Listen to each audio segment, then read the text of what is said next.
The current affair show में आप सभी का स्वागत है।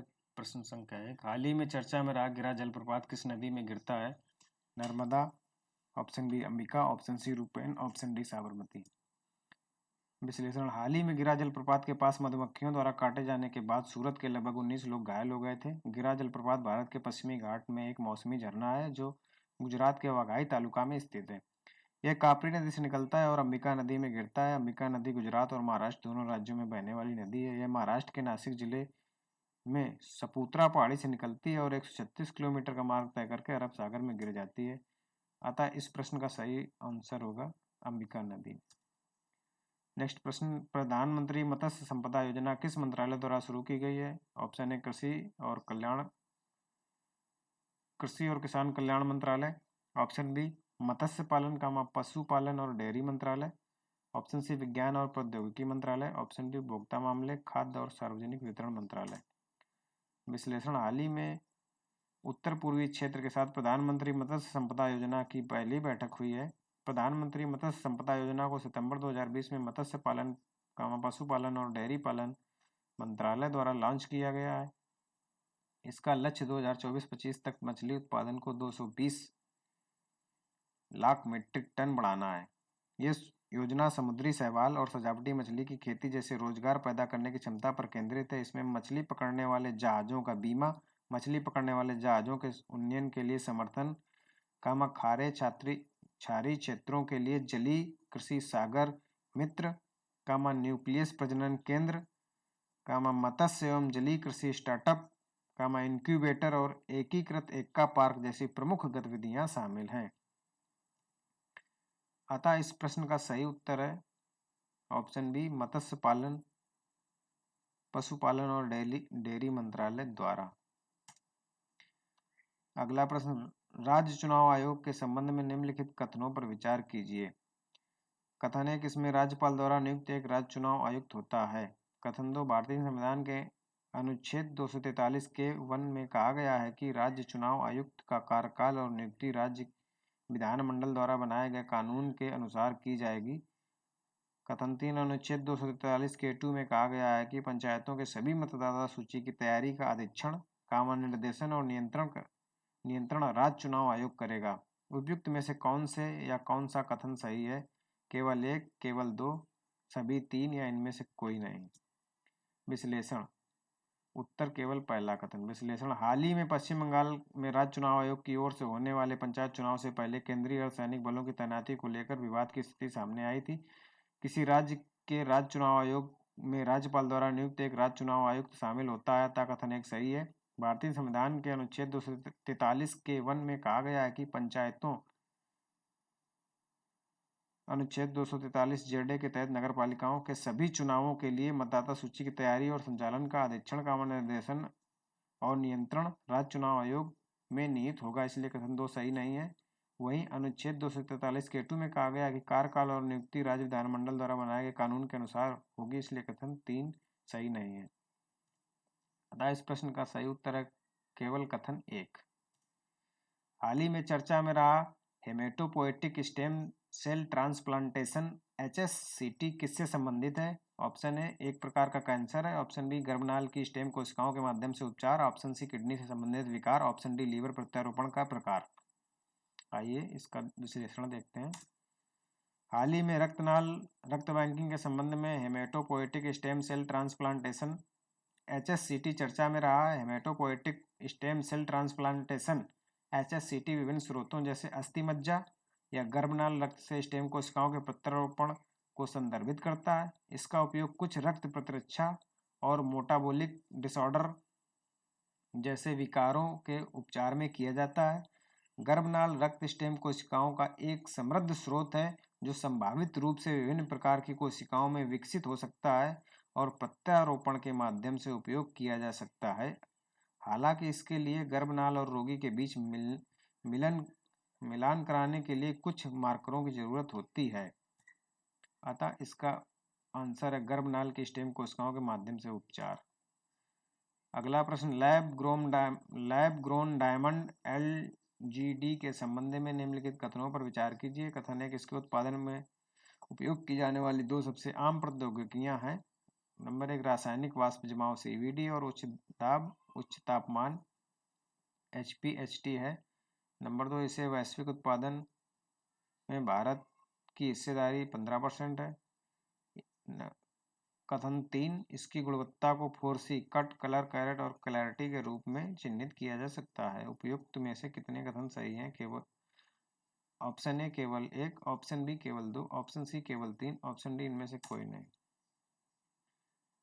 विश्लेषण हाल ही में भारतीय प्रधानमंत्री ने अपनी अमेरिका यात्रा के दौरान अमेरिका की प्रथम महिला को लैब ग्रोन डायमंड उपहार में दिया था। ये लैब में निर्मित होने वाले हीरे का एक प्रकार है। इसका उत्पादन करने की दो सबसे आम तकनीकी विधियां हैं, रासायनिक वाष्प जमाव CVD और रासायनिक संरचना का उपयोग करके उच्च दबाव उच्च तापमान HPHT है, इसलिए कथन एक सही है। भारत रासायनिक वाष्प जमाव CVD प्रयोगशाला में विकसित हीरे बनाने में एक अग्रणी देश है। वाणिज्य और उद्योग मंत्रालय के अनुसार भारत पहले से ही हर साल लगभग 3,30,00,000 LGD का उत्पादन करता है, जो वैश्विक उत्पादन का 15% है। अतः कथन 2 सही है। इसकी गुणवत्ता 4C कट, कलर, कैरेट और क्लैरिटी के रूप में चिन्हित किया जा सकता है। अतः कथन तीनों सही है। अतः इस प्रश्न का सही उत्तर हुआ ऑप्शन सी, सभी तीनों। अगला प्रश्न, राष्ट्रीय उपभोक्ता विवाद निवारण आयोग NCDRC के संबंध में निम्नलिखित कथनों पर विचार कीजिए। कथन 1 यह एक अर्ध न्यायिक आयोग है। कथन 2 इसकी स्थापना 1988 में उपभोक्ता संरक्षण अधिनियम 1986 के तहत की गई थी। उपयुक्त में से कौन से कथन सही है? केवल 1, केवल 2, 1 और 2 दोनों, डी ना तो 1 और ना ही 2। विश्लेषण हाल ही में राष्ट्रीय उपभोक्ता निवारण आयोग NCDRC ने नई दिल्ली के अस्पताल पर लापरवाही और अनैतिक विधियों का सहारा लेने पर 1.5 करोड़ रुपए का जुर्माना लगाया है। राष्ट्रीय उपभोक्ता निवारण आयोग NCDRC एक अर्ध न्यायिक आयोग है। अतः कथन एक सही है। इसकी स्थापना 1988 में उपभोक्ता संरक्षण अधिनियम 1986 के तहत की गई थी। अतः कथन 2 भी सही है। इस आयोग का नेतृत्व सर्वोच्च न्यायालय के वर्तमान या सेवानिवृत्त न्यायाधीश या उच्च न्यायालय के वर्तमान या सेवानिवृत्त मुख्य न्यायाधीश द्वारा किया जाता है।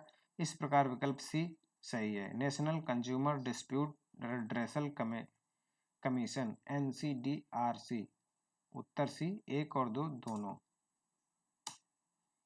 आर्टेमिस अकॉर्ड के संबंध में निम्नलिखित कथनों पर विचार कीजिए। इसकी स्थापना अमेरिका और 8 साझेदार देशों द्वारा अक्टूबर 2020 में की गई थी। इसके तहत इसरो नासा के साथ साझेदारी करेगा। कथन 3 चीन और रूस इस पहल का हिस्सा नहीं है। इनमें से कितने कथन सही हैं? ऑप्शन ए केवल 1, ऑप्शन बी केवल 2, ऑप्शन सी सभी तीनों, ऑप्शन डी इनमें से कोई नहीं। विश्लेषण हाल ही में भारत ने 3 साल पुराने आर्टेमिस अकॉर्ड पर हस्ताक्षर किए, जो अमेरिका के नेतृत्व वाला एक गठबंधन है। आर्टेमिस अकॉर्ड की स्थापना अक्टूबर 2020 में अमेरिका और 7 साझेदार देशों द्वारा की गई थी। अतः कथन एक सही नहीं है।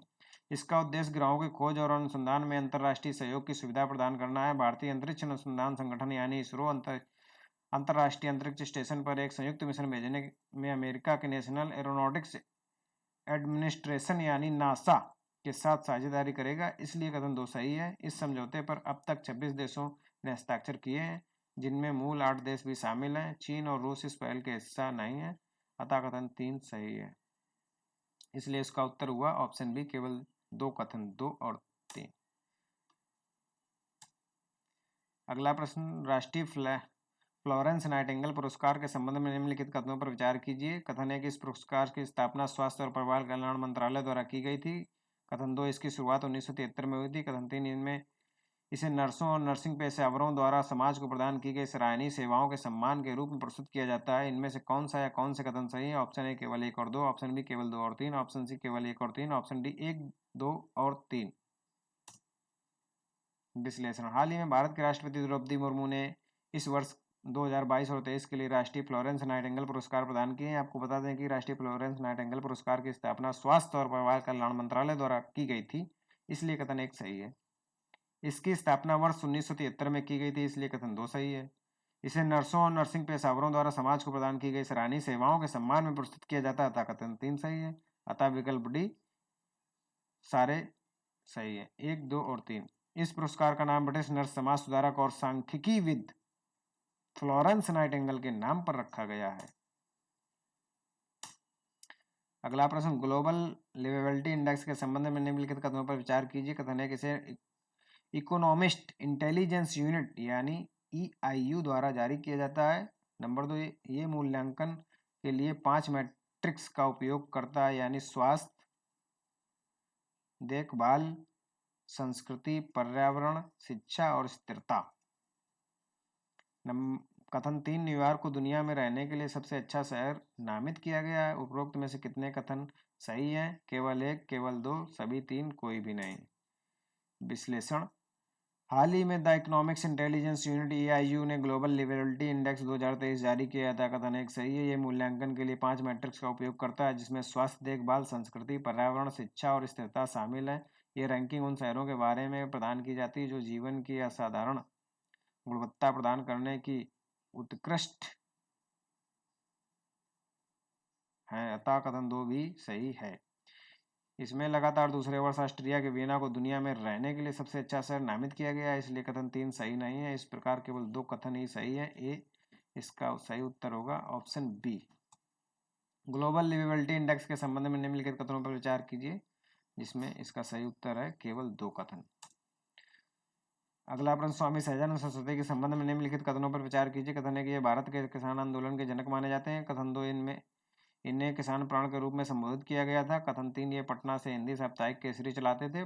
कथन 4 इनकी उल्लेखनीय कृतियों में the other side of the shield और गया के किसानों की करुण कहानी शामिल है। आपको बताना है कि इनमें से कितने कथन सही हैं। ऑप्शन ए केवल 1, ऑप्शन बी केवल 2, ऑप्शन सी केवल 3, ऑप्शन डी सभी 4। विश्लेषण। आज भारत के राष्ट्रवादी नेता एवं स्वतंत्रता संग्राम सेनानी स्वामी सहजानंद सरस्वती की पुण्यतिथि मनाई गई।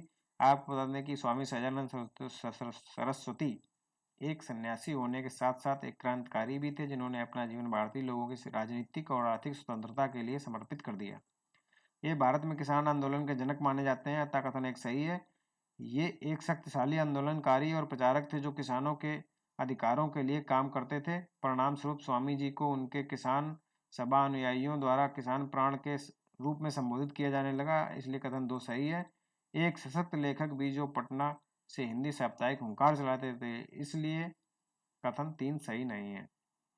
अतः इस प्रश्न का सही आंसर हुआ ऑप्शन सी केवल 3।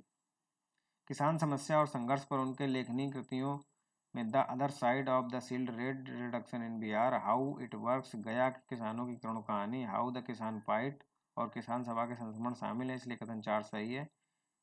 तो इस प्रकार केवल 3 कथन सही है, इसलिए विकल्प सी ही उत्तर है। हाल ही में खबरों में टाइम ऑफ डे टैरिफ किस नियम से संबंधित है? ये विद्युत उपभोक्ता अधिकार नियम 2020 से संबंधित है।